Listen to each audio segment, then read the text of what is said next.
The following content is provided under a Creative Commons license. Your support will help MIT OpenCourseware continue to offer high-quality educational resources for free. To make a donation or to view additional materials from hundreds of MIT courses, visit MIT OpenCourseware at ocw.mit.edu. Okay, if there are no questions, we will get back to physics. What I want to do today, as it suggests on the slide, is to finish the kinematics of homogeneous expansion that we were talking about last time. And the one topic in that category that we've not discussed yet is the cosmological redshift. So we'll begin by going over that. And then we'll begin to go on to the next topic altogether, which is the dynamics of homogeneous expansion. How do we understand how gravity affects the expansion of the universe? So that will be the main subject of today's lecture once we finish up the issue of the cosmological redshift. Let me remind you that at the end of the last lecture, we were talking about the synchronization of clocks in the coordinate system that we'll be using to describe the homogeneously expanding model of the universe. Remember, we are introducing spatial coordinates that grow with the universe, so that we're going to be assuming, in fact, literally that the universe is perfectly homogeneous and isotropic, which means that all objects will be literally at rest relative to this coordinate system. If we're talking about the real universe, then there would be some motion relative to this coordinate system, because the universe is not exactly homogeneous. But we're going to be working for now on the approximation that our model universe is exactly homogeneous, which means that all matter is completely at rest relative to this expanding coordinate system. And now we want to talk about how to define time, or to review what we said last time, we will talk about how to define time. What we'll imagine is that at every location in the universe, at rest relative to the matter, is a clock. And each clock ticks off time.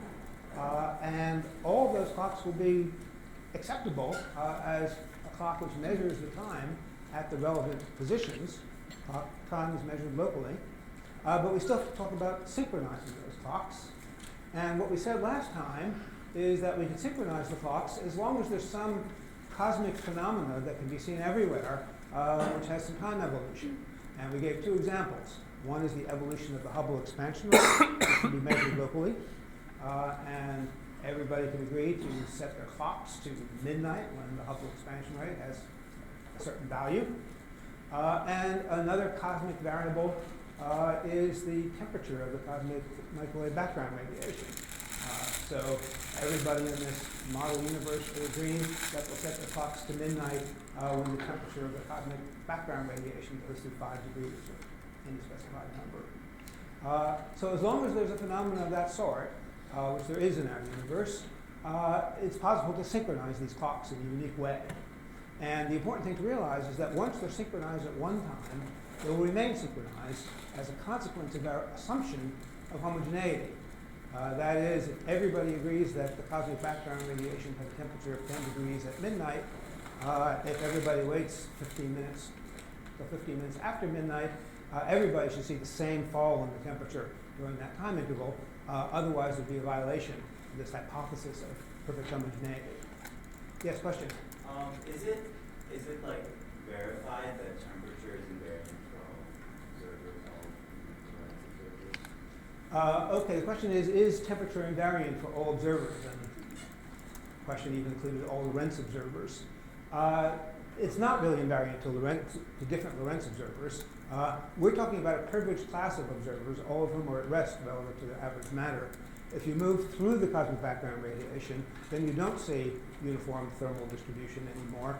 Rather, what you see is radiation that's hotter in the forward direction and colder in the backward direction.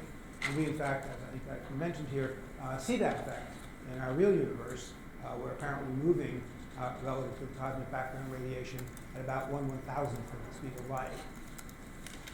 So it's not invariant with respect to motion. There's the additional question, though, is it the same everywhere in the visible universe? As far as we can tell, it is. There is some direct measurement of that we'll probably talk about later in the course. By looking at certain spectral lines in distant galaxies, one can effectively measure the temperature of the cosmic microwave background radiation in some distant galaxies. This line cannot be seen in all galaxies. And to the extent that's been measured in degrees. So certainly in our model, we're going to assume complete homogeneity, so everything's the same everywhere. And there is strong evidence for that homogeneity, although it's not exact, but there's strong evidence for approximate homogeneity in the real universe. Yes? If you were like really close to the black holes at the end, some gravitational bubble in your time, you can really different from other people. So is that why this is the only way to one solution? Like, would you actually be able to synchronize everything? OK, the question is, suppose we're a little bit more careful and talk about the fact that some people might be living near black holes and other people are not. Will that affect the synchronization of clocks for the people who are living near black holes? The answer is sure, it will. We can only synchronize clocks cosmically if we assume that the universe is absolutely homogeneous. As soon as you introduce inhomogeneities like black holes or even just stars like the sun, they create small perturbations, which then make it really impossible to expect clocks to stay in sync with each other. So as soon as you have concentrations of mass, then the fact that what we're talking about now is an approximation becomes real. But those deviations are small. The deviations coming from the sun are only on the order of part in a million or so. To a very good approximation, the universe obeys what we're describing. Although if you went very close to the surface of one of these supermassive black holes in the centers of galaxies or something, you would in fact find it had a very significant effect on your clocks. Any other questions? OK, let me move on now. The next topic, as I have warned you, is the cosmological redshift. Now, in the first lecture beyond the overview, which I guess was a combination of the second and third lectures in the course, we talked about the Doppler shift for sound waves, and we talked about the relativistic Doppler shift for light waves. That was all in the context of special relativity. Now what we're going to face is the fact that cosmology is not really governed entirely by special relativity, although special relativity still holds locally in our cosmology. But special relativity does not include the effects of gravity. And on a global scale, the effects of gravity are very important for cosmology. And therefore, special relativity by itself is not enough to understand many properties of the universe, including the cosmological redshift. It turns out, though, that there's a way of describing the cosmological redshift which will make it sound even simpler than special relativity. And I'll describe that first, and then afterwards we'll talk a little bit about how this very simple-looking derivation jives with the special relativity derivation, which must also be correct, at least locally. OK, so the question we want to ask ourselves is, suppose we look at a distant galaxy, and light is emitted from that galaxy. How will the frequency of that light shift between the frequency it had when it was emitted and the frequency that we would measure as we received the light? So to draw the situation on the blackboard, let's introduce a coordinate system, x, and this will be our co-moving coordinate system. X is measured in notches. We'll put ourselves at the origin. There is us. And we'll put our galaxy out here someplace. There is the distant galaxy that we will be observing. The galaxy will be at some particular coordinate, which I will call L sub c, c for coordinate distance. So L sub c is the coordinate distance to the galaxy. And then the physical distance is what we've been calling L sub p, p for physical, which depends on time because there's Hubble expansion.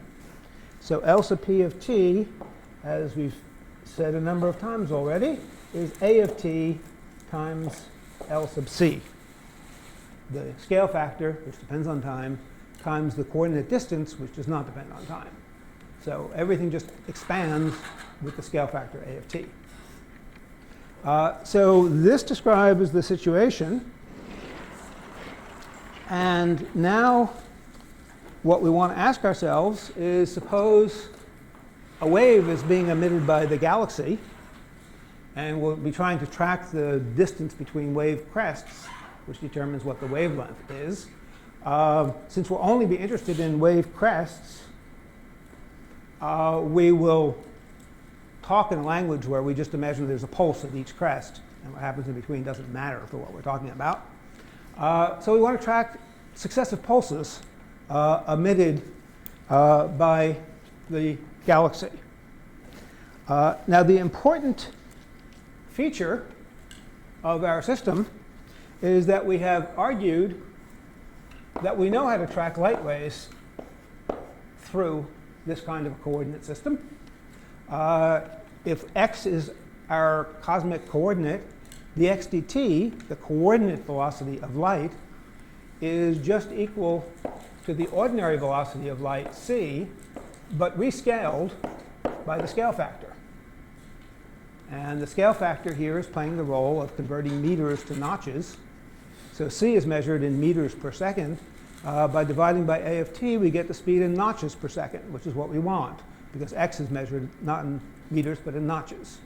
A notch being the arbitrary coordinate, the arbitrary unit that we adopt to describe our co-moving coordinate system.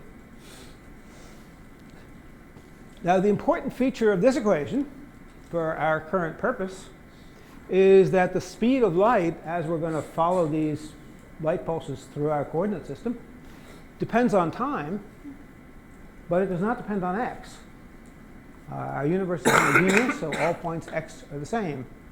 So two pulses will travel at the same speed at the same time, no matter where they are. And that's all we really need to understand the fact that if one pulse leaves our galaxy and is coming towards us, I should do that with my right hand, because the second pulse is going to be my other hand. The second pulse follows it. The second pulse, at any given time, even though the speed will change with time, but at any given time, the second pulse will be traveling at the same speed as the first pulse. And that means that it will look something like this.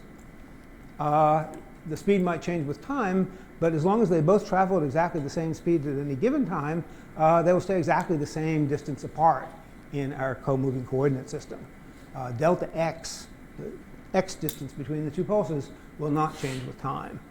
And if the coordinate distance does not change with time, the physical distance is always the scale factor times the coordinate distance. It means that the physical wavelength of the light pulse will simply be stretched with the scale factor, which means it will be stretched with the expansion of the universe in exactly the same way as any other distance in this model universe will be stretched as the universe expands. So that's the key idea, and it's very simple, and those words really say it all. Delta x equals constant implies delta L physical is proportional to a of t, and that implies that the wavelength of the light as a function of t is proportional to a of t. The wavelength is actually what I was calling delta L physical, the distance between these two pulses where each pulse represents a crest of the wave.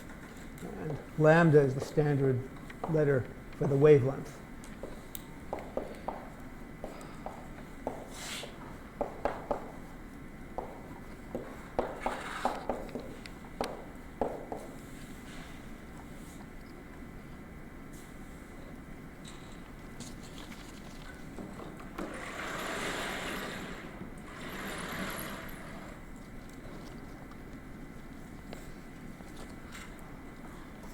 Now, the wavelength is related to the period of a wave simply by the relationship that lambda is equal to c times delta t. The wavelength is just the distance the wave travels in one period. So if lambda is proportional to a of t, so is the time interval, delta t, the period of the wave, going to be proportional to delta t. So we've been defining the redshift in terms of the period. So delta t observed over delta t at the source is is equal to lambda observed over lambda at the source. This lambda and delta t are proportional to each other. And let me finish and I'll get to you, okay? Yeah. This then, the ratio of the lengths, is just the amount by which the universe has stretched over that time. So it's just the ratio of the scale factors at the two times. So this is equal to just A of the time of observation, which I'll call T sub O, over A of the time of the source, T sub S. So this is the scale factor at source. And the numerator here is scale factor at observation. And this ratio of times, or ratio of wavelengths, or ratio of scale factors is defined to be 1 plus z, as we have always done. The ratio of the time intervals we defined originally as 1 plus z. We keep that definition, and that defines the redshift z. Question now? Yes? Is that definition of lambda, does that have anything to do with the Lorentz invariant? Like, it just kind of struck me as the first term. Not sure what you mean. Oh, you What know, Lorentz invariant? What? Like the c delta tau squared equals c delta t. Oh. et cetera, et cetera, et cetera.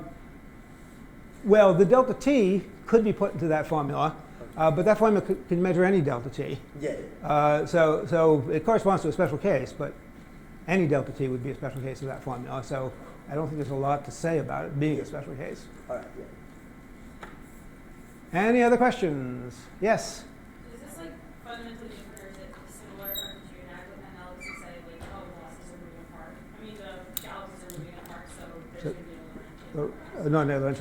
I was going to come to that. That's the question of how the cosmological redshift relates to the special relativity redshift that we derived earlier. And I'm coming to that immediately. Good question. We're getting there. Any other questions, though, before I go there? From my point of view, that's the next topic. Okay. Okay, so let me move on to exactly that question. How does this relate to what we already said about the redshift?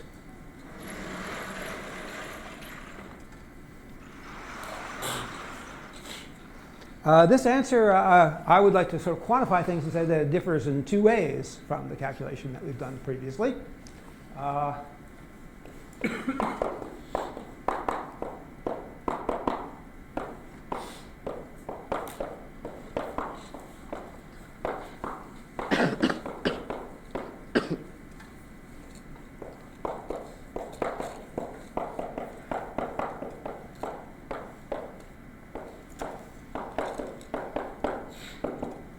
And the first is the reason really why it's important to us is that this actually takes into account effects which were not taken into account by our earlier calculation. In particular, even though we derived this by a very simple kinematic argument, which didn't seem to involve much math at all, it actually is incredibly strong in that it encompasses not only special relativity, but also general relativity. It includes all the effects of gravity. If you think about what gravity might do to what we're talking about, gravity doesn't change the fact that the speed of light is going to be c over a of t. That really is just a unit conversion combined with the fundamental physics assumption that the speed of light is always measured at c relative to any observer. So when we put in gravity, this relationship continues to hold. That was really all we used to derive this. So gravity is not going to affect the answer. If you think about special relativity, is there something left out? Everything I said here, Newton would have understood perfectly. I didn't have to mention time dilation, which was crucial to our special relativity calculation of the redshift. Did I make a mistake? Is there some place where time dilation should come in here? The answer really is no, if you think about it. We had two clocks involved in our system, a clock on the galaxy and a clock at us. which we use to measure the period of emission and the period of reception. But those clocks are each at rest relative to the matter in the region, even though they're moving with respect to each other. So by definition, they do measure cosmic time. Cosmic time is a very peculiar kind of time. It's not the time in any inertial frame. These clocks are moving with respect to each other. So if you're defining inertial frame time, their clocks could never be synchronized and would never agree with each other. But in this concept of cosmic time, they do agree with each other by construction. And since each clock is at rest relative to its local matter, it measures this t that we're talking about, this cosmic time variable. And when the pulse arrives at us, when we measure delta t on our clock, that's exactly the quantity that in the end we want to talk about, delta t sub observer. The quantity measured on our clock, which is a clock which also measures cosmic time. So there's no place for any time dilation to enter. It's not that we forgot it. It's not there. It's not part of this calculation. So this result, as simple as it looks, actually fully encompasses the effects of both special relativity and gravity. Now let me just mention, it's not obvious how gravity came in here. I'm telling you it satisfies, includes all the effects of gravity. Where is gravity hidden? Let me throw that out as a question. How does gravity affect this calculation, even though I didn't have to mention gravity when I described the calculation? Yeah, and back. The scale factor. That's right, the scale factor. We have not yet talked about how A of t evolves. And the evolution of A of t will explicitly involve the effects of gravity. And that's why this result depends on gravity, even though we didn't need to use gravity or say anything about gravity to get the result. This is the first difference. This calculation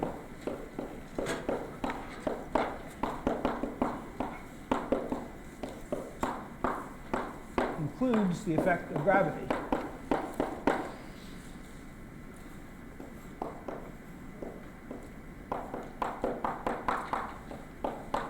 Which is through A of t.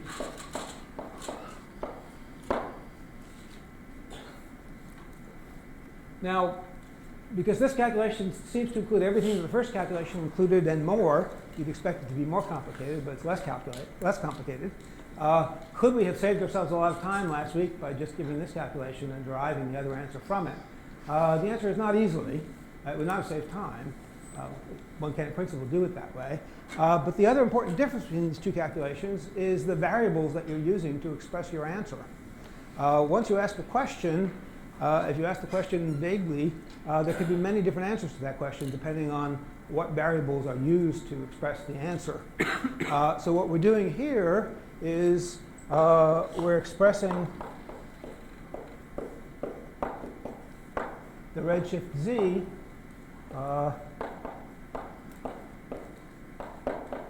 for objects which are in fact at rest in the co-moving coordinate system.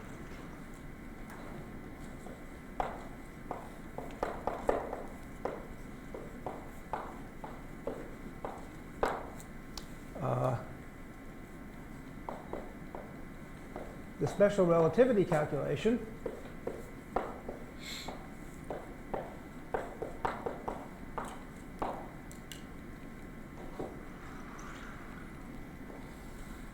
I think I'm going to need another blackboard. The special relativity calculation, on the other hand,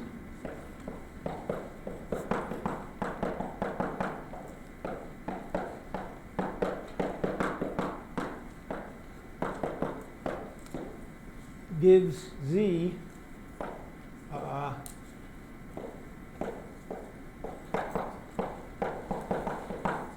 as a function of the velocity as measured in an inertial coordinate system.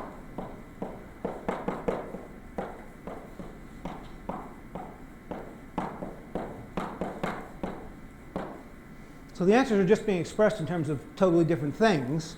And the answer is so simple here because A of t already incorporates a lot of information. We've just taken advantage of that be able to give a very simple answer in terms of AFT without yet saying how we're going to calculate AFT. Yes? Few questions. One of them was about the cosmic time. Yes? How is that different than the Newton or Galilean idea of absolute time? Okay. The question was, how does the notion of cosmic time differ from Newton's or Galileo's notion of absolute time? And the answer is perhaps not much. Operationally, I think it is pretty much the same. But the real point is that Newton and Galileo did not know anything about relativistic effects like time dilation. So for them, it was just obvious that all clocks ran at the same speed, and time was naturally universal, naturally absolute. In this case, we're aware of the fact that moving clocks run at different speeds. So if we were to take these clocks between us and the galaxy and transport one to the other, depending on what path we use to transport them on, in the end they would probably not agree with each other. So we're setting up a definition of what we're going to define locally as time, recognizing that what time means here versus what time means there is a consequence of our assumptions about how we define things. It is not given automatically by the fact that all clocks will run at the same speed.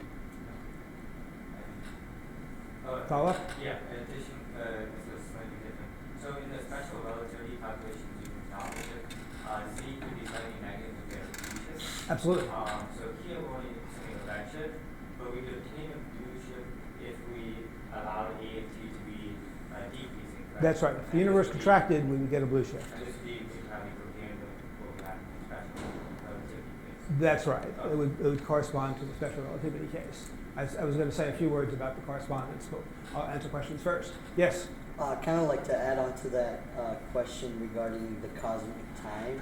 Yes.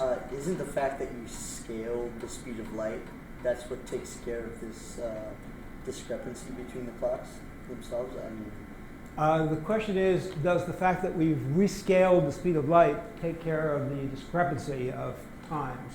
Well, partially, but it doesn't say anything about what moving clocks will do. If you had a clock moving through this universe, you would have to calculate a time dilation for that clock, just as in any other like case. the two endpoints, say, of the path. Is that why you're scaling the speed of light?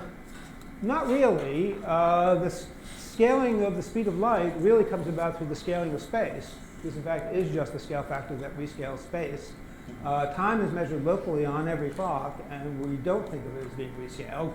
The speed of light looks different simply because the notch is changing with time. Okay. And that formula tells you how to convert meters per second, which will always be the same for the speed of light, to notches per second, which will change as the size of a notch changes. Right, yeah. Okay, I understand. Yes? Further in the line of question about cosmological time, so we expect that us and the other galaxy have simultaneous clocks relative to the cosmic time, and also we expect our own clocks to be simultaneous with our cosmological clocks. So if we, is that true? That's right. Yes, our own clock is just an example of one of the clocks sitting on the place called us. And all clocks sitting on that place will behave the same way. And they define the local definition of cosmic time. So if we take this clock and move very slowly from us to the other galaxy in cosmological, in co-moving form, then we wouldn't expect there to be any time dilation.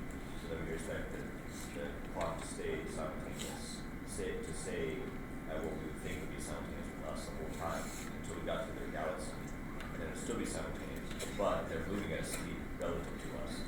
So we wouldn't expect them to have the same clock. Right. Okay, you raise a good question, which I'd have to think about the answer. If we carried our clock very slowly to this galaxy, and the limit was infinitely slow, would it agree when it got there? Let me think about that and answer next time. I'm not altogether sure. Any other questions? Okay, I want to say something about the relationship between these two calculations. What would happen if we tried to actually compare the answers that we got for the relativistic Doppler shift and for this answer for the cosmological redshift? There's really only one case where it would be legitimate to compare them. since the calculation we just did is supposed to include the effects of gravity, and the special relativity calculation does not include the effects of gravity, the only way we should be able to compare them and see that they agree would be for the case where gravity is negligible. And one can talk about a cosmological model where gravity is negligible. There's nothing inconsistent about that. If gravity were negligible, what would we expect for the behavior of A of t? I'll throw this out as a question.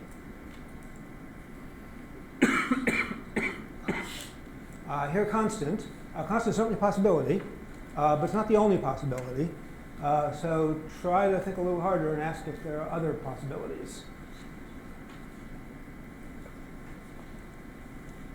Yes? I'm sorry, could you rephrase the question? Rephrase the question? The question is, if gravity were negligible, what would we expect for the behavior of the scale factor A of t? And so far it's been suggested that it could be a constant, and that's true, but that's not the most general answer. Yes? It'd be negative. Could be negative? I don't know what that would mean, actually. Wouldn't? I mean, the universe was inside out. Oh, no, It would really just mean that you reversed your coordinates. I don't think I that has think any the significance. expansion would actually be a contraction. Oh, well, it could decrease with time. That's not the same as being negative. I'm sorry. It could always increase or slope. decrease with time, whether gravity is present or not. For our universe, it's increasing with time, but one can imagine a contracting universe. Yes, I've used. Linear, that's right.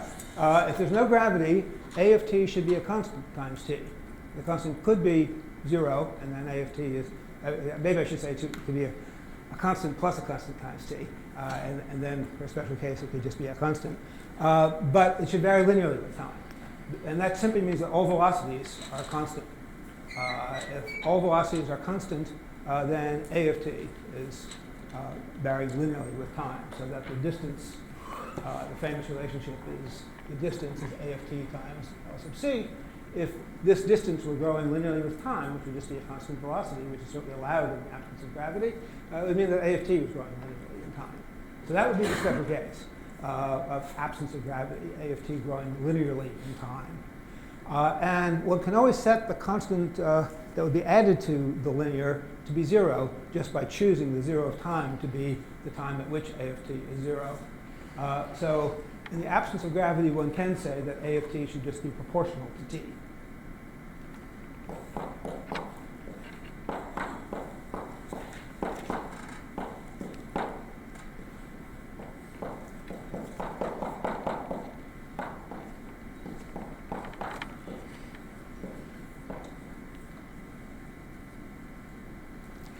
So for that special case, these two calculations should really agree. And it will be, I'm pretty sure, an extra credit homework problem coming up soon, in which you'll get a chance to calculate that. It's not easy, which is why it will be an extra credit problem, probably, and not a required problem, because it involves understanding the relationship between these two coordinate systems. The special relativity answer is given in an inertial coordinate system, which, when gravity is present, doesn't exist at all. In the presence of gravity, there is no global inertial coordinate system. But when gravity is absent, there is. But it's related to this coordinate system where everything is expanding in a complicated way because of the various time dilations and Lorentz contractions associated with the motions that are taking place in our expanding universe. So what you'll need to do is to figure out the relationship between these two coordinate systems. And when you do, and actually compare the answers, you find that they actually do agree exactly. This is all perfectly consistent with special relativity for the special case where there is no gravity. OK, ready to leave cosmological redshift altogether, unless there are any further questions.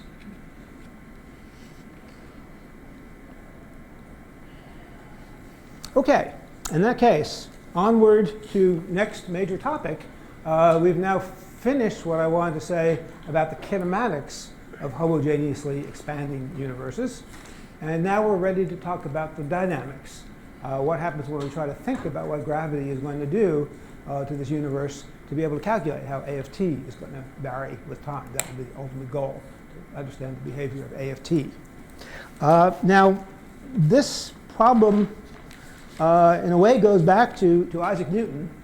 And might just give a little aside here and mention that one of the fun things about cosmology, actually, is that if one looks back at the history of cosmology, many great physicists have made great blunders in trying to analyze cosmological questions.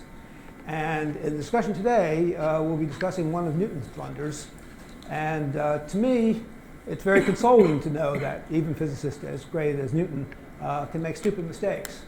And he actually did make a stupid mistake in terms of analyzing the cosmological effect of his own theory of gravity.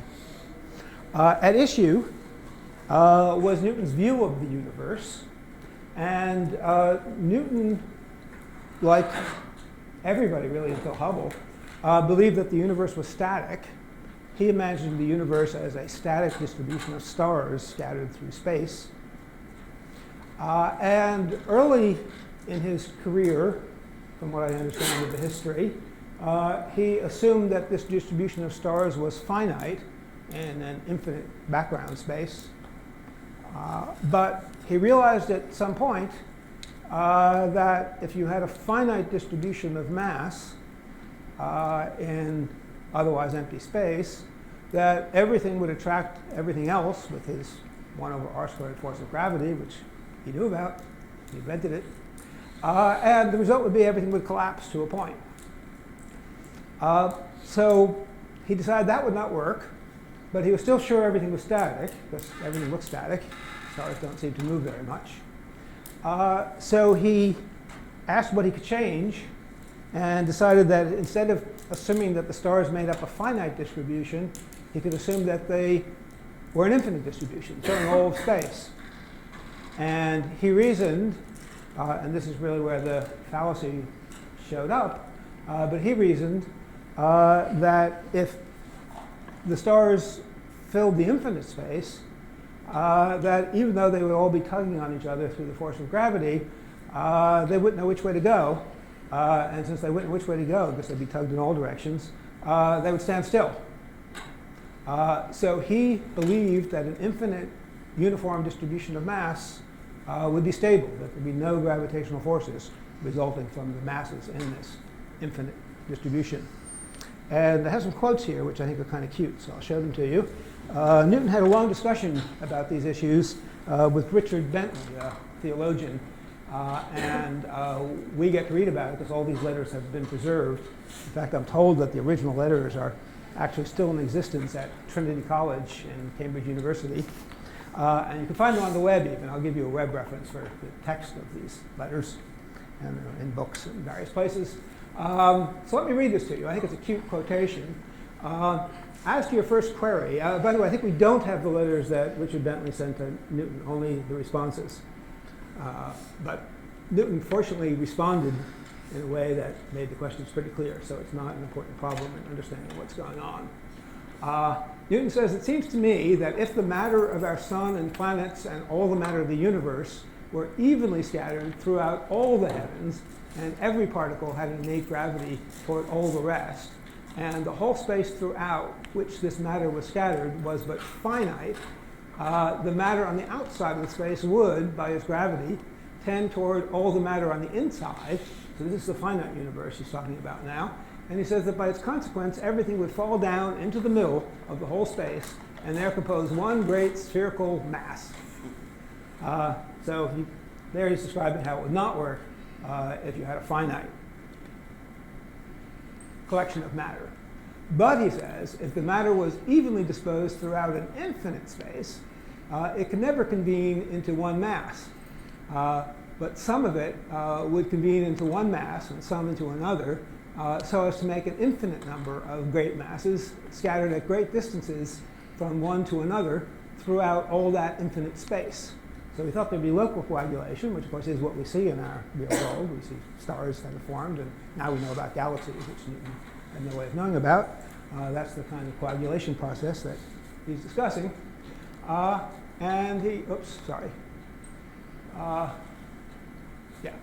And thus might the sun and the fixed stars be formed, supposing the matter were of a lucid nature. That's a cute phrase. I can tell you what it means. It may not be obvious. But at this point, nobody had any idea what the sun was made out of and why the sun was different from the Earth. In fact, nobody really had much of a real idea of what the Earth was made out of either. Here. chemistry. It wasn't really invented yet. So the assumption was that there were two kinds of matter, lucid matter and opaque matter. Where lucid matter is the stuff the sun is made out of and the stars that glows. And it's fundamentally different in some way, that was, of course, not understood at all, from opaque matter, which is what the Earth is made out of. And you can't see through it, and it doesn't obviously glow. So here, when he's talking about matter forming the stars and the sun, he says, if the matter was lucid, if it was the kind of matter that glows. Going on, so far what he said sounds pretty good. Going on, he goes on now to talk more about this lucid versus opaque business. And I think it's cute. I don't know where exactly it's going, but it shows something about Newton's personality, which one might not have known otherwise. But how the matter should divide itself, I should also warn you, all of this is one sentence. So if you think sometimes my sentences sound convoluted, just think how lucky you are that you don't have Newton here as your lecturer. This is just impossible. But how the matter should divide itself into two sorts, how we'd have lucid and opaque matter in the right places, and that part of it which is to comprise a shining body should fall down into one mass and make the sun, and the rest of which is fit to compose an opaque body should coalesce not into one great body, but like shining matter, but into many little ones. Somehow he's forgotten about the stars here. He's just talking about the sun and the planets. Many planets in one sun. So he says that how the opaque matter should fall instead into many little masses. And then he talks about other possibilities. It's wonderful the way he lists all the possibilities. Or, he says, if the sun were at first an opaque body like the planets, or if the planets were lucid bodies like the sun, how he alone, he means the sun if you track everything back, how the sun alone should be changed into a shining body while all the, I lost track, where all they, the planets, continue to be opaque, or, he's considering all possibilities, or they all be changed into opaque ones while he, the sun, remains unchanged as a lucid one. He does not know how to explain all that, is what he's saying. Bottom line of the sentence is, I don't know. I don't have a clue. He says, I don't think it's explicable by mere natural causes, but am forced, Newton says, to ascribe it to the counsel and contrivance of a voluntary agent. So the theory of intelligent design, as well as the theory of gravity, actually both go back to Newton, it turns out. Newton was a very religious person, and in certain aspects of physics he was happy to ascribe to a voluntary agent, as he calls it. I have some references here, and I'll be posting this so you'll be able to read those references and type them in if you want. Now Newton decided that we could not have a finite distribution because it would collapse. If you had an infinite distribution, he thought it would be stable. But he apparently had heard different arguments to that same conclusion. And one argument that you might give for saying that the infinite distribution would be stable would be the argument that if you look at the force on any one particle, there's an infinite force pulling it to the right, my right, your left, and an infinite force pulling it to my left, your right. And since they're both infinite, they would cancel each other. Newton did not accept that argument. He was sophisticated enough to realize that infinity minus infinity isn't necessarily zero. And he has a bit of a tirade on that I thought was worth quoting. This is a second letter to the same Richard Bentley. I guess it was Bentley who made this argument. So Newton rejected it. Infinity minus infinity, Newton realized, is ambiguous. It's not something that you should necessarily think of zero. But you argue in the next paragraph of your letter that every particle of the matter in the infinite space has an infinite quantity of matter on all sides, and by consequence, an infinite attraction every way, and therefore must rest in equilibrio because all infinities are equal. He's summarizing Richard Bentley's argument. Yet you suspect a paralogism, that means logical error, I think, in this argument, and I conceive the paralogism lies in the position that all infinities are equal. The generality of mankind consider infinities no other ways than indefinitely, and in this sense they say all infinities are equal. though they would speak more truly if they should say that they are neither equal nor unequal, nor have any certain difference or proportion one to another.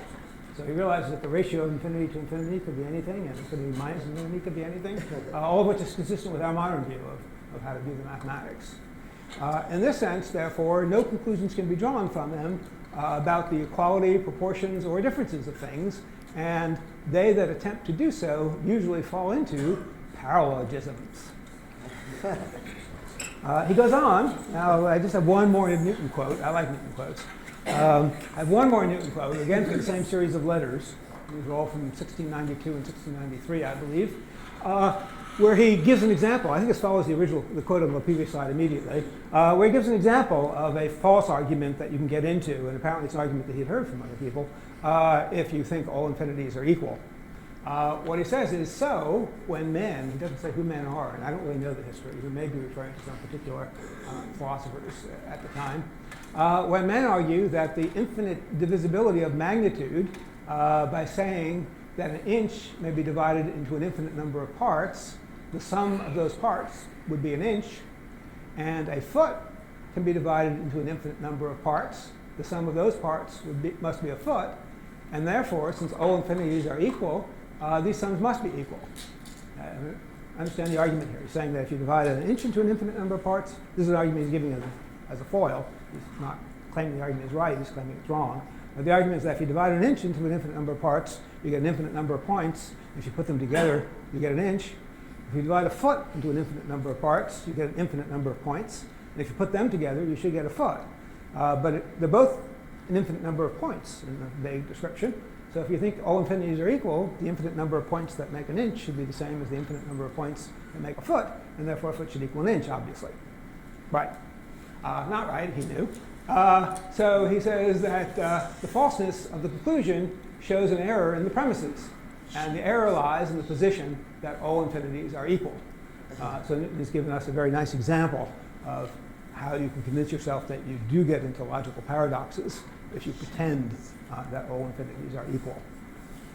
Okay, but this does not change the fact that Newton was still convinced that an infinite distribution of mass would be stable. The argument that convinced him was not the infinity on each side, but rather the symmetry.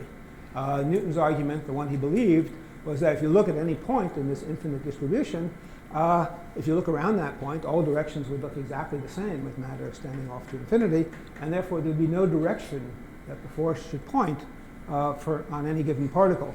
And if there's no direction that a force can point, it must be zero. That was the argument Newton believed. Okay, what I want to do now is to talk about this in a little bit more detail and try to understand how modern folks would look at the argument. And by the way, I might just add a little bit more about the history first. Newton's argument, as far as I know, was not questioned by anybody for hundreds of years until the time of Albert Einstein. Albert Einstein, in trying to describe cosmology using his new theory of general relativity, was the first person, as far as I know, to realize that even if you have an infinite distribution of mass, it would collapse, and we'll talk about why. And Einstein did realize that the same thing would happen with Newtonian physics. It's not really a special feature of general relativity. It just somehow historically took the invention of general relativity to cause people to rethink these ideas and realize that Newton had been wrong.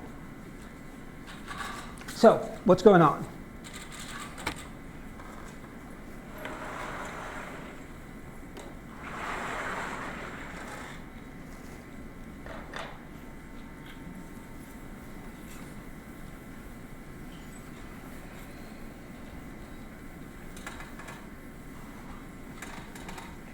The difficulty in trying to analyze things the way in which Newton did is that Newton was thinking of gravity in the language that he first proposed it as a force at a distance.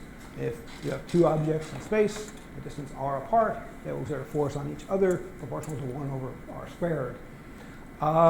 Since the time of Newton, other ways of describing Newtonian gravity itself have been invented, which make it much more clear what's going on. The difficulty in using Newton's method, we'll talk about it in more detail in a few minutes, but it's simply that when you try to add up all of these 1 over r squared forces, you get divergent sums that you have to figure out how to interpret. But to understand that Newton couldn't possibly have been right, the easiest thing to do is to look at other formulations of Newton's gravity. And I'll describe two of them, both of which will probably have some familiarity to you. First one I'm quite sure will. And I'm going to describe it by analogy, analogy with Coulomb's law, because 802 goes a little further with Coulomb's law than any course you're likely to have taken has gone with gravity. But Coulomb's law is really the same as the force law of gravity. So Coulomb's law says that any charged particle will create an electric field, which is the charge divided by the distance squared times a unit vector pointing radially outward. That's Coulomb's law. People can, sometimes there's constants in front of here, depending on what units you measure Q in, but that won't be important for us. So I'm going to assume we're using units where that constant is 1. We know that Coulomb's law can be reformulated in terms of what we call Gauss's law. If Coulomb's law is true, you can make a definite statement about what happens when you integrate the flux of the electric field over any surface. It's proportional to the total amount of charge inside. So Coulomb's law implies Gauss's law, which says that the integral over any closed surface of E dotted into dA is equal to 4 pi times the total enclosed charge. Q enclosed is the total amount of charge inside that volume. And what constants appear here depends on what constants appear here, which depends on what units you're using. But these equations are consistent. Those are the correct constants if you measure charge in a way which makes the electric field be given by that simple formula. OK, so I'm going to assume you know this, that you learned it in 802 or elsewhere. If this is true, then since it's the same inverse square law, if we write down Newton's law of gravity almost as Newton would have written it, we can express it as the acceleration of gravity at a given distance from an object. So we can write Newton's law of gravity by saying the acceleration of gravity is equal to minus Newton's constant times the mass of the object, the analog of the charge up there, divided by r squared times r hat. Again, it's an inverse r squared law and pointing radially outward. It's just like Coulomb's law except for the constant out front. Constant actually has the opposite sign, which is important for some issues, but not for what we're saying now. The important point is that this can also be recast as a Gauss's law, and it's called Gauss's law of gravity. And the only thing that differs is the constant out front, so it's a trivial transformation. The integral over any closed surface of the gravitational acceleration vector, little g, dotted into dA, is equal to minus 4 pi g times the total mass enclosed. The only difference is the minus sign and the factor of g, which follow from the difference of the minus sign and the factor of g in the formula on the left. OK, everybody believe that? OK, now let's think about this homogeneous distribution of mass that Newton was trying to think about. Newton's claim was that you could have a homogeneous distribution of mass filling all of the infinite space, and that would be static. That is, there would be no acceleration. No acceleration means Newton was claiming in this language that little g could be 0 everywhere. But if you look at this formula, if little g is 0 everywhere, then the integral of g over any surface is going to be 0, and therefore the total mass enclosed had better be 0. But if we have a uniform distribution of mass, the total mass enclosed will certainly not be 0 for anything with non-zero volume. So clearly, Newton's assertion that the system would be static was in direct contradiction with the Gauss law formulation of Newton's law of gravity.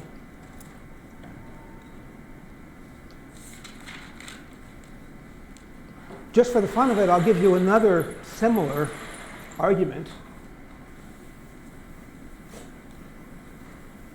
using another more modern formulation of Newtonian gravity.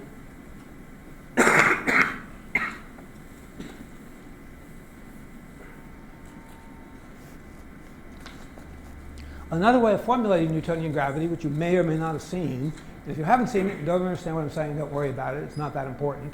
But For those of you who have seen it, I'll give you this argument. Another way of formulating Newtonian gravity is to introduce the gravitational potential. So I'm going to use the letter phi for the gravitational potential. I'll tell you in a second how that relates to gravity. Well, I guess I'll tell you now. It's related to the gravitational acceleration by g is equal to minus the gradient of phi. And gradient of phi is something that you probably all learned in 802, but I'll write down the formula anyway. It's equal to I hat, a unit vector in the x direction, times the derivative of phi with respect to x, plus j hat, a unit vector in the y direction, times the partial of phi with respect to y, plus k hat times the partial of phi with respect to z. And once one defines this gravitational potential, one can write down the differential form of the Gauss's law, which becomes what's called Laplace's equation. And it says that del squared phi is equal to 4 pi times Newton's constant times rho, where rho is the mass density.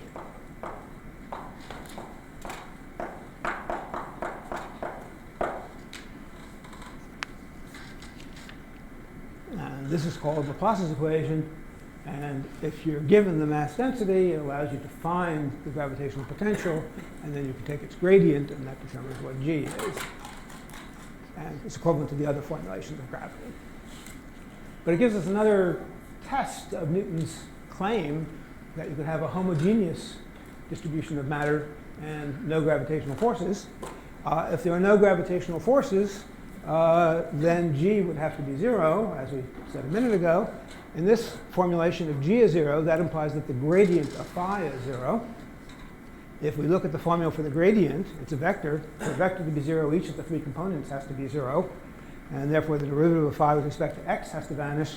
The derivative of phi with respect to y has to vanish. The derivative of phi with respect to z has to vanish. That means phi has to be constant everywhere. It has no derivative with respect to any spatial coordinate. So if g vanishes, the gradient of phi vanishes, and phi is a constant throughout space. And if phi is a constant throughout space, now we can look at this formula. And I forgot to write down the definition of del squared. Del squared phi is defined to be the second derivative of phi with respect to x squared plus the second derivative of phi with respect to y squared plus the second derivative of phi with respect to z squared. So if phi is a constant everywhere, as it would have to be if there were no gravitational forces, then one can see immediately from this equation that del squared phi would have to be 0, and one can see from this equation that rho would have to be 0. There would have to be no mass density. But Newton wanted to have a non-zero mass density, the matter of the universe, spread out uniformly over an infinite space. So this is another demonstration that Newton's argument was inconsistent. Yes? I'm sorry, what does phi represent? Phi is really defined by these equations. It's defined really by this equation. The name is that it's the gravitational potential. Potential.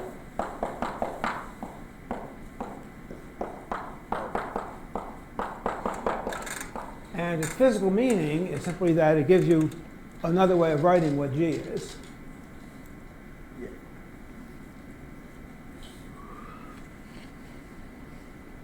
Any other questions? Okay, so the conclusion seems to be that Newton has not gotten the right answer here. But we'd still like to analyze Newton's argument a little bit more carefully to see exactly where he went wrong.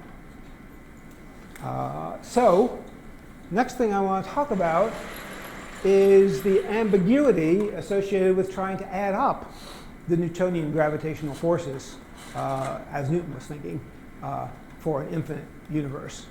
I mentioned that the real problem with Newton's calculation is that the quantity he was calculating actually diverges, and you have to be more careful about trying to calculate it in a reliable way.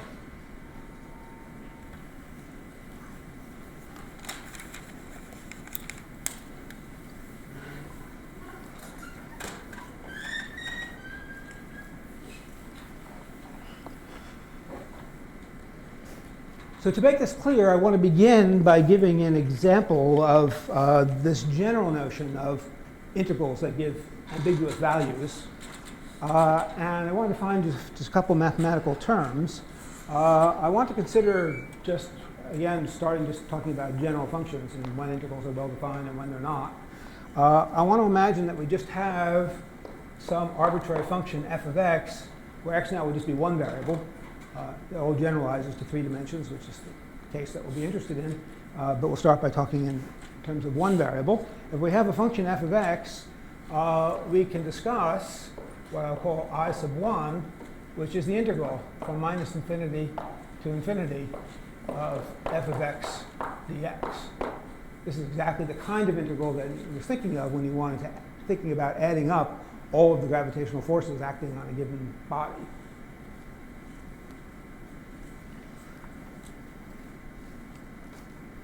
Now I want to consider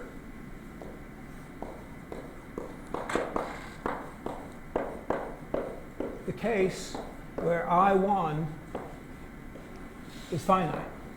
I'm sorry, I need to first define more carefully what I mean by I1.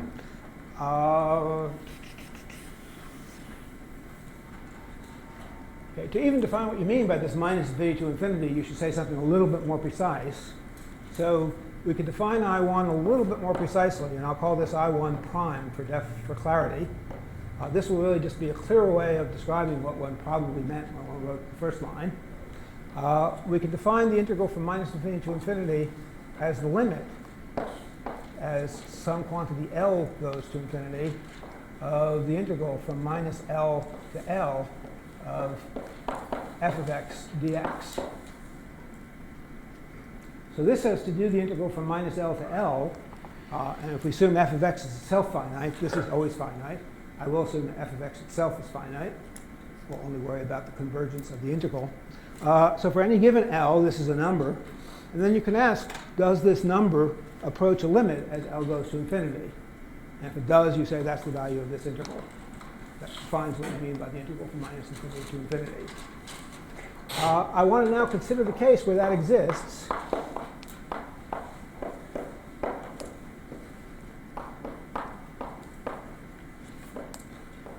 So consider the case where I1 prime is, I'll write it as less than infinity, meaning it has some finite value. The limit as L goes to infinity exists. Okay, but now I want to also consider, and I'll move on to the next blackboard, to consider this.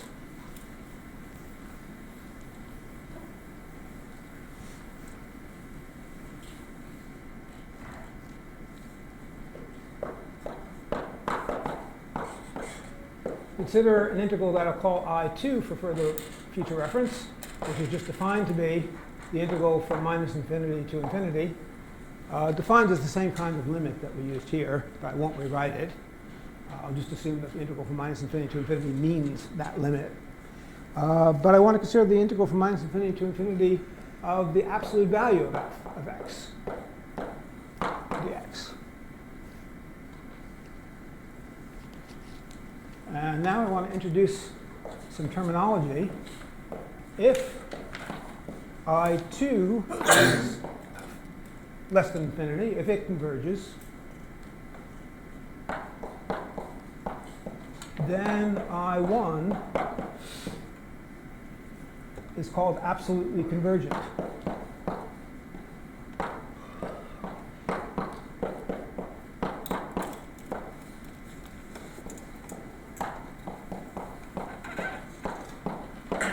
So absolutely convergent means that it would converge even if you had absolute value signs.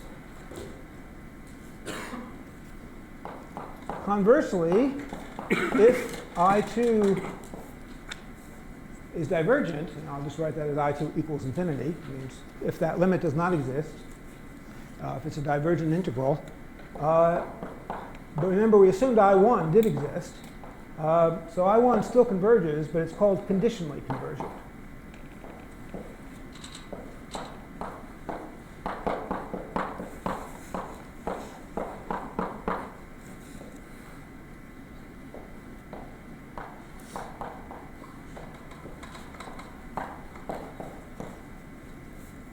So if an integral converges, but the integral of the absolute value of that same quantity does not converge, that's the case that's called conditional convergence.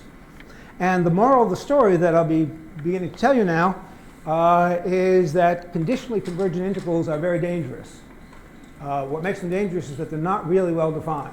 You can get any value you want by adding up the integrand in different orders. As long as you stick to a particular order, which is how we define the symbol, you will get a unique answer. But if, for example, you just shift your origin, you can get a different answer, which is something you don't usually expect. You usually think if you're just integrating over the whole real line, it doesn't matter what you took to be the center of the line. So things become much less well defined when one is discussing conditionally convergent integrals. And before we get to the particular integral that we're really interested in, which is trying to add up the gravitational forces of an infinite distribution of matter, which I'll get to, I'm going to give you an example of a very simple function that just illustrates this ambiguity.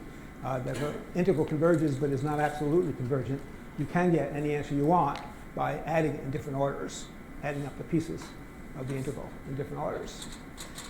So let me consider an example. And this is just to illustrate the ambiguity. The example I'll consider will be a function f of x, which is defined to equal +1 if x is greater than 0, and -1 if x is less than 0.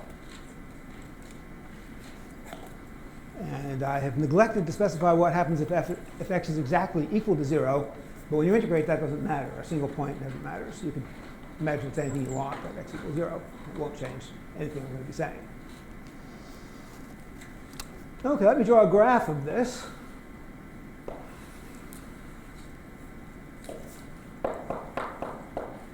F of x versus x. I'll put +1 there and -1 there. The function is +1. I have a little bit of colored chalk here to draw the function. The function is +1 for all positive values of x and -1 for all negative values of x. And there's the function. And if we integrate it symmetrically, following this definition of what we mean by integrating from -infinity to infinity, we do get a perfect cancellation. When you integrate from -L to L, you get 0, because you get a perfect cancellation between the negative parts and the positive parts. And then if you take the limit as L goes to infinity, the limit of 0 is 0. There's not really any ambiguity to that statement. So in the order specified, this has a unique integral, which is 0. But it depends on how you've chosen to add things up. In particular, if you just change your origin and integrate moving outward from the new origin, you'll get a different answer. And that's what I want to illustrate next. Suppose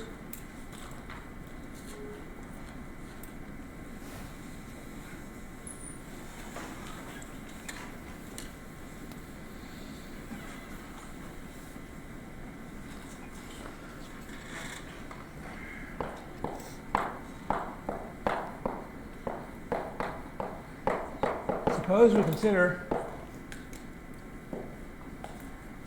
the limit as L goes to infinity. We'll take the limit the same way. But instead of integrating from -L to L, we can integrate from a minus L to a plus L of f of x dx.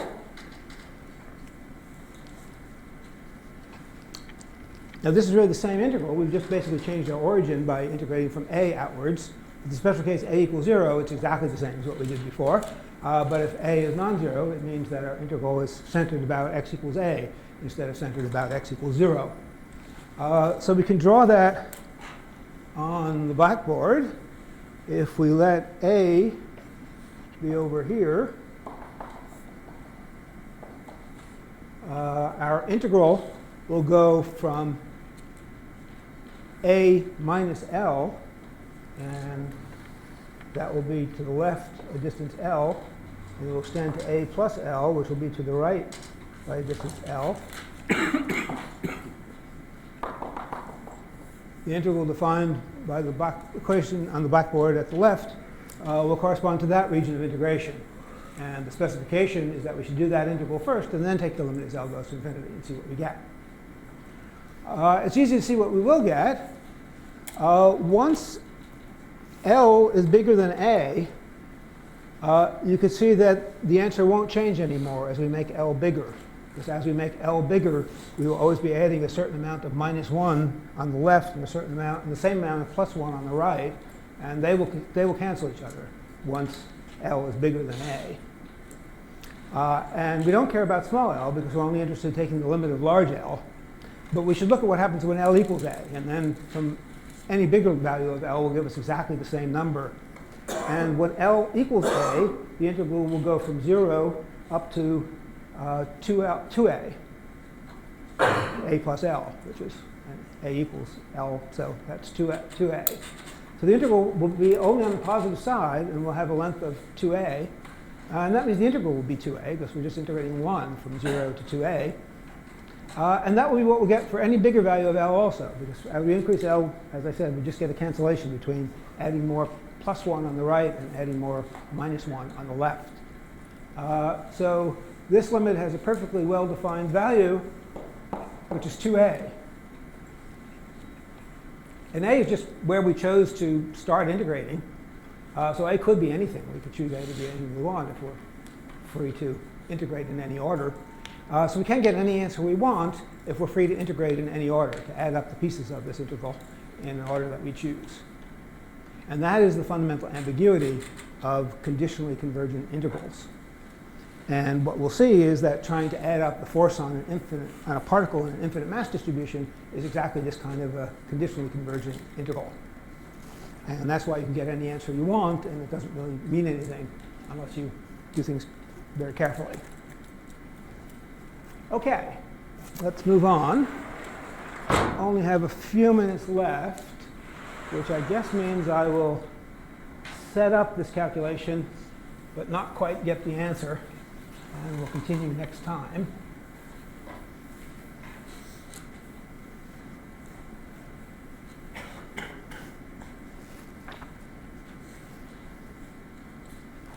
Let's see, actually I have some diagrams here on my slides. What I want to do now is calculate the force on some particle in an infinite mass distribution and show you that I can get different answers depending on what order I add things up. I will add things up in a definite order at each stage, so I will get a definite answer at each stage, but I'll get different answers depending on what ordering I choose.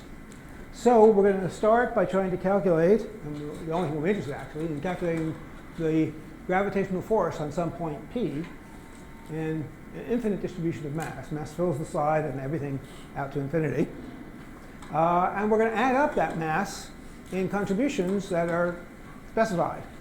And for our first calculation, we're going to add up the forces for masses that are defined in concentric shells, where we're going to take the innermost shell first, then the second shell, then the third shell, going outward from the center. In that case, it's easy to see that the force on P, calculated in that order of integration, is 0, because every shell has P exactly at the center, and by symmetry, it has to cancel exactly. In fact, we know, and we'll use this fact shortly, that the gravitational field of a shell inside the shell is exactly 0. Newton figured this out. And outside the shell, the gravitational field of a shell looks exactly the same as the gravitational field of a point mass located at the center of the shell with the same total mass. So we're going to be using those facts. And clearly those facts indicate that, for this case, the answer is 0. G equals 0. Now we're going to consider a more complicated case. Not too far here. Don't want to tell you the answer yet. This more complicated case, we're going to still calculate the force at the point P, but we're going to choose concentric spherical shells which are centered around a different point, Q. So Q just defines the shells that we're going to use for adding things up. And we're still going to add up all the shells out to infinity, so we're going to be adding up the force on P due to the entire infinite mass distribution. But we'll be taking those contributions in a different order, because we're going to be ordering it according to shells that are all centered on Q, starting with the innermost and then the second and then the third and so on. Now in this case, We can first talk about the contribution of the shaded region, which are all the shells around Q, which have radii which are less than the distance to P. For all of these shells, P lies outside the shell. And therefore, all of those shells act just like a point mass with the same total mass concentrated at Q, the center of all those spheres. So the mass that's in the shaded region will give a contribution to the force at P, which is just equal to the force of a mass given by the same total mass at the point Q located at Q. On the other hand, all of the shells outside will be shells for which P is inside. P is no longer at the center of those shells, but Newton figured out, and I'll assume that we all believe, it doesn't matter. Inside the spherical shell, the gravitational force is zero anywhere, no matter how close you are to the boundaries. It just cancels out perfectly. As you get closer to one boundary, you might think you'd be pulled toward that boundary, but let me just tell you what's happening here. As you get closer to one boundary, it is true that the force pulling you towards the particular particles at the boundary gets stronger because it's 1 over r squared. But as I get close to this boundary, there's more mass on this side. All the mass except for a little sliver is on the other side. And those two effects cancel out exactly. So the force on a particle inside a shell is exactly 0, as you can prove very easily, by the way, from the Gauss law formulation of gravity.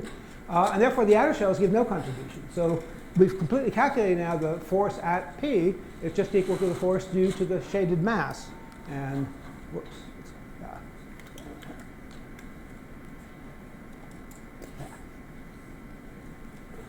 It's just given by that simple formula. It's g times the total mass divided by b squared, where b is the distance between Q and P. And it's non-zero. So you can get 0 or a non-zero answer, depending on what ordering you chose for adding up the pieces of the mass that are going to make up this infinite distribution. And furthermore, this answer could be anything you want, because I could let b be anything I want. And this answer depends on b. It becomes arbitrarily large in magnitude as b gets bigger. The mass goes like b cubed. It might look like it falls with b, but actually it grows with b. And we can let it point in any direction by choosing q on any side we want of p. So we can get literally any answer we want by using this particular way of adding up the masses. Yes? Well, although we can get any answer we want, every answer like is set up, so why is that a problem?